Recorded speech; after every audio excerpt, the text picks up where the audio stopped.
Fluminense nunca ganhou a Libertadores e o Boca Juniors está com saudade de título grande e quer se provar como um dos melhores da competição. Mas aqui a gente sabe que não é só a camisa que ganha jogo, tem muitos fatores envolvidos e a gente vai passar por todos eles aqui com você. Vamos começar falando de Fluminense. O estilo de jogo do Fernando Diniz é um dos mais autorais, um dos mais diferentes que você vai encontrar olhando para a América do Sul. Se for lá para a Europa, você vai ver que a maioria dos times atacam de uma forma mais posicional. Isso significa basicamente que quando os times atacam, eles mantêm uma certa estrutura no ataque. E aí os jogadores precisam ocupar certas posições no campo. Não precisa ser os mesmos jogadores, mas tem certas posições que precisam ser ocupadas. E essa forma de jogar já domina a Europa e foi aos poucos sendo importada para o futebol brasileiro. Começou a aparecer aqui no futebol brasileiro também.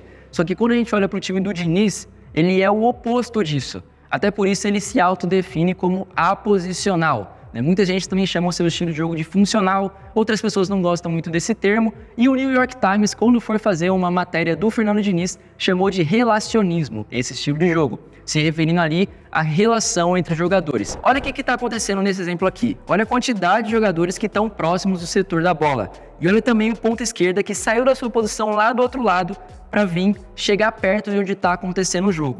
Isso aqui gera uma superioridade numérica nesse setor, que basicamente significa que tem mais jogadores próximos de onde está a bola, mais do que o adversário. Isso, consequentemente, atrai o adversário para essa região aqui. E aí o Diniz treina muito esse tipo de jogada em espaço curto, incentiva muitos jogadores a conseguir se relacionar, seja com tabelinha, com drible, para sair dessas situações e depois, no momento certo, conseguir atacar o corredor oposto, porque sempre vai ter um jogador livre de marcação, já que toda a marcação adversária foi atraída para aquele lado. O que é mais interessante desse estilo de jogo do Diniz é que tanto essa questão de aglomeração no ataque, quanto as saídas de bola, que são bem famosas aí dele, é sobre deixar os jogadores em situações desconfortáveis. Por quê? Porque ele sabe que é assim que ele atrai a marcação adversária e treinando como sair dessas situações, o time vai ter muita vantagem. Olha esse exemplo aqui de saída de bola que acontece muito no Fluminense do Diniz e pode acontecer na final da Libertadores, é o sonho de todo tricolor. Então você percebe aqui que nessa saída já tem muitos jogadores próximos dela, muitos jogadores próximos um dos outros para fazer essa saída de bola e o que isso vai gerar? Atrai cada vez mais a demarcação do Boca, nesse exemplo aqui. E aí ele treina essas situações, como os jogadores podem sair, Como os jogadores podem se relacionar melhor para sair dessas situações. E o que acontece?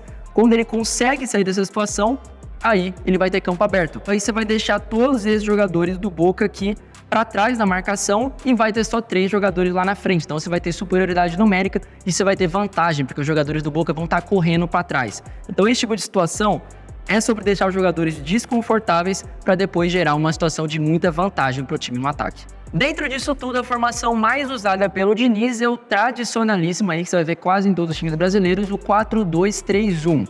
Mas ultimamente, recentemente, ele tem mudado um pouco isso, abrindo mão de um dos volantes nesse 4-2-3-1 e colocando mais no centroavante. Geralmente, o John Kennedy tem passado a jogar mais. Isso tem acarretado algumas mudanças no time que eu vou mostrar para vocês aqui. As duas principais mudanças são no posicionamento do André e do Ganso. Dá uma olhada nesse exemplo aqui. O que acontece na maioria das vezes é que o André e o Ganso vão participar agora um pouco mais da base da jogada. O que isso significa? Você vai ter o André aqui bem mais próximo dos zagueiros, nesse momento de construção das jogadas, e o Ganso nessa posição aqui, em que ele está muito mais de frente para o jogo, para conseguir armar jogadas dos jogadores aqui da frente. Então você vê o time dividido bem mais nesses 3 blocos, Você tem o André um pouco mais na saída, o Ganso como a primeira opção na frente deles, e na frente jogadores lá que eu já falei para vocês que posição não é muita referência nesse time. Tem que pensar mais onde está a bola, onde estão os jogadores, Esses 5 jogadores de frente variam bastante a posição. Saindo um pouco dessa parte coletiva, vamos então para os destaques individuais do Fluminense nessa final da Libertadores. E aí não dá pra gente não falar do Cano, que é o principal jogador do Fluminense e tem jogado muita bola. É o artilheiro da Libertadores com 12 gols, são 5 gols à frente do segundo colocado e é sempre o jogador mais acionado do Fluminense nessas ações de ataque. Participa da construção, mas está sempre dentro da área para dar o último toque. Inclusive, se a gente comparar no último ano, ele é o maior artilheiro do mundo depois de Haaland e de Mbappé. 2 jogadores bem fraquinhos aí para você comparar, E outros jogadores importantes do Fluminense nessa final são o Keno e o Arias. Você vai ver o Keno e o Arias muitas vezes do mesmo lado, principalmente o Arias movimentando bastante para aparecer pelo lado esquerdo. Isso aí complica demais para a marcação do Boca. Pode ser uma coisa interessante de se fazer nessa final da Libertadores, que são dois jogadores que se movimentam bastante, confundem a marcação, tem muita infiltração, muita velocidade e também muito drible, que, como eu mostrei para vocês, é um aspecto muito importante desse time do Fluminense. Vamos passar agora para falar do Boca Juniors. Do temível Boca Juniors, que conseguiu a façanha de chegar na final da Libertadores sem ganhar nenhum jogo, só decisões de pênalti, e chegaram na final.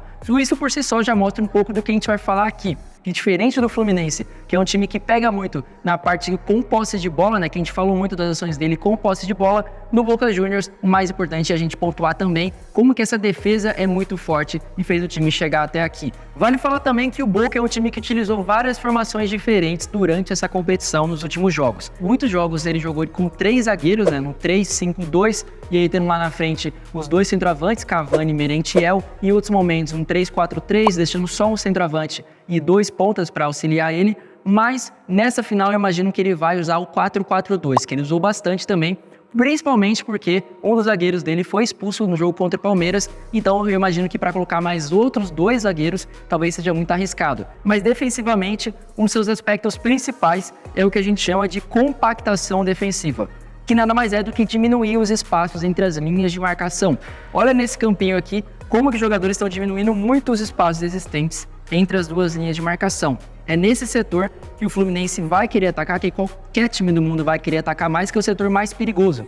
E eles fazem um trabalho muito bom de diminuição de espaço, deixa pouco espaço para o adversário ali. E quando a bola entra nesses espaços, é um time muito agressivo na marcação, não tem medo de fazer falta, faz perseguições individuais para fazer com que jogadores não consigam criar jogadas nesse setor. É um time muito forte por isso, e esse é um dos principais aspectos que fez ele ser tão instável defensivamente nessa competição. O Boca é um time que passa a maior parte do tempo sem a posse de bola, mas quando ele tem ela, é um time muito vertical, que quer chegar a um ataque com muita velocidade e poucos passes, usando principalmente nesses momentos o pivô dos atacantes, que é muito bom, o pivô tanto do Cavani quanto do Merentiel, conseguem reter essa posse de bola, jogar para um volante para ele conseguir atacar principalmente pelos lados, que é onde o Boca leva muita vantagem. A velocidade do Barco pela esquerda e do Medina na direita são 2 jogadores que cumprem essa função muito bem e podem dificultar bastante para o Fluminense.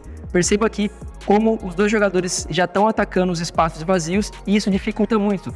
Ataque dos 2 lados muito rápido para chegar ao ataque, para chegar ao gol em poucos passes e muita velocidade. E o time utiliza muito também, quando chega no último terço ali, muitos cruzamentos. Você tem o Cavani, você tem o Merentiel, que são muito bons no jogo aéreo, mas também tem outros jogadores se aproximando ali, para se ele não ganhar a primeira bola, ele pode ganhar a segunda e decidir a partida em um lance assim. Cruzamento, velocidade pelos lados, esse que é o DNA do Boca do Jorge Almiron. E dentro desse time do Boca, quais jogadores o torcedor tricolor precisa fazer a sua fezinha ali antes do jogo para não jogar bem, porque se jogar bem pode decidir essa final? Acho que a gente tem que falar principalmente do Barco, que é um jovem de apenas 19 anos e é lateral esquerdo de origem, mas é tão bom ofensivamente que pode fazer todas as posições daquele lado. É um atleta que ele é muito veloz, tem um drible muito bom, dribla muito todos os jogos e até por isso sofre muitas faltas e também é muito importante na parte defensiva para essa recuperação. Até por ser lateral de origem, ele é muito bom nessa parte defensiva para ajudar o Boca a reter a posse de bola e ser a válvula de escape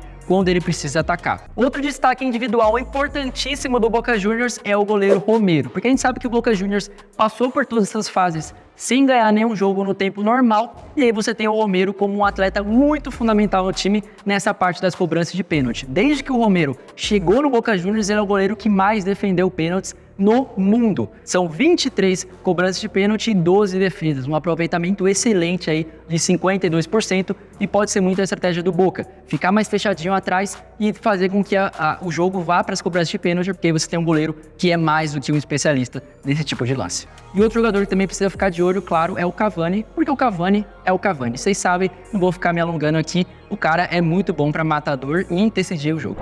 Já falamos dos destaques, já falamos como é que os dois times jogam, mas quais são os pontos fracos de Fluminense e Boca Juniors? Qual que é o aspecto que os dois têm que tomar muito cuidado para não sofrer nessa final da Libertadores? Começando pelo Fluminense.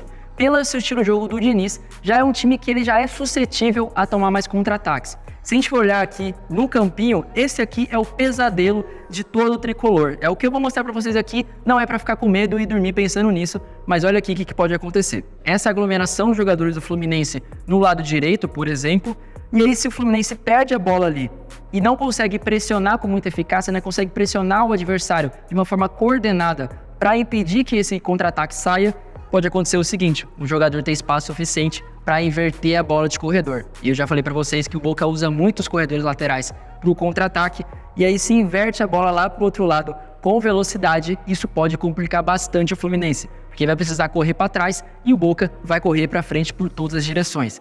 Perceba como a jogada avança aqui e olha a quantidade de jogadores de Fluminense que nessa situação hipotética ficaram para trás aqui na jogada.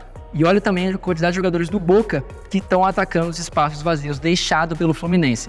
Aglomerou de um lado, se o adversário consegue sair e jogar a bola para o outro com velocidade, pode ser uma coisa que pode complicar muito para o Fluminense. Falando agora de Boca Juniors, o principal ponto fraco do time argentino que o Flu pode aproveitar tem a ver com espaços no corredor lateral. Se você for olhar os últimos 10 gols que o Boca Juniors sofreu, 7 vieram de assistências pelos lados. E por que isso acontece? Vou mostrar para vocês no campinho aqui. Até pelo Boca ter essa compactação defensiva muito boa que eu mostrei para vocês, que é aqui por dentro, né, a quantidade de jogadores que conseguem diminuir os espaços para o Fluminense criar jogadas por dentro. Muitas vezes, quando ele faz o balanço defensivo, que nada mais é do que esse balanço, quando a bola está na direita, os jogadores de defesa vão para aquele lado, a bola é invertida, os jogadores vão para o outro. Nesse balanço defensivo do Boca Juniors, se o Fluminense consegue inverter a bola de corredor com velocidade, ele pode pegar o Fluminense, pode pegar um dos laterais, tanto o Fabra quanto o Advíncula, em inferioridade numérica. Por quê? Porque, como eu falei para vocês, o Fluminense às vezes acontece muito dos pontas dobrarem pelos lados, ou você ter o lateral e o ponta muito próximos um dos outros, e aí você consegue criar uma superioridade numérica em cima do lateral do Boca. Até pela característica dos laterais do Boca, que são muito agressivos, que vão muito dar o bote, pode ser uma situação que o Fluminense pode tirar vantagem. É conseguir criar as jogadas de um lado, criar essa superioridade numérica, atrair o Boca para aquele lado e se conseguir achar a hora melhor para trocar de corredor e achar um jogador com mais espaço e com mais tempo, ele pode gerar uma superioridade numérica daquele lado e aí conseguir chegar na linha de fundo para cruzamento, para passe rasteiro, para criar alguma situação de real perigo de gol para o Fluminense. Inclusive, para quem gosta de apostar, gosta de colocar a sua fezinha ali na final da Libertadores, um mercado bem interessante para você investir é o mercado de cartões.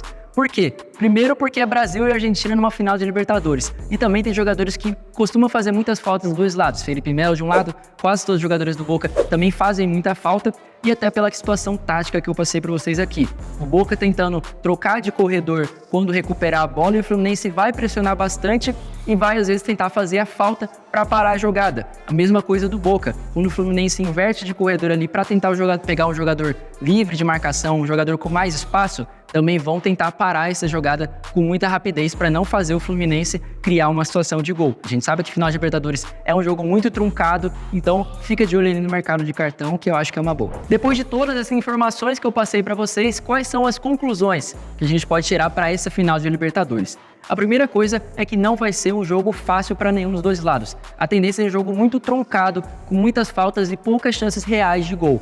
Para mim, o Fluminense tem muito mais a cara de ter mais a posse de bola e mais o controle do jogo através da posse de bola, mas contra o Boca Juniors, que se defende muito bem, que deixa pouco espaço no meio campo e que vai dificultar as ações do Fluminense. E é um jogo que tem esse perigo de ir para as penalidades, né? Porque o Boca fez isso em todos os jogos deles de mata-mata e é uma coisa bem perigosa para o Fluminense, né? Mas vamos ver o que vai acontecer nessa final, porque a gente sabe que também tem aquele aspecto de imprevisibilidade no futebol, ainda mais numa final de Libertadores. E agora que você já sabe de tudo isso aqui, não esquece de seguir a Sport Locker em todas as redes sociais e continuar acompanhando a gente para destravar o conhecimento sobre futebol. Beleza? Valeu e até a próxima.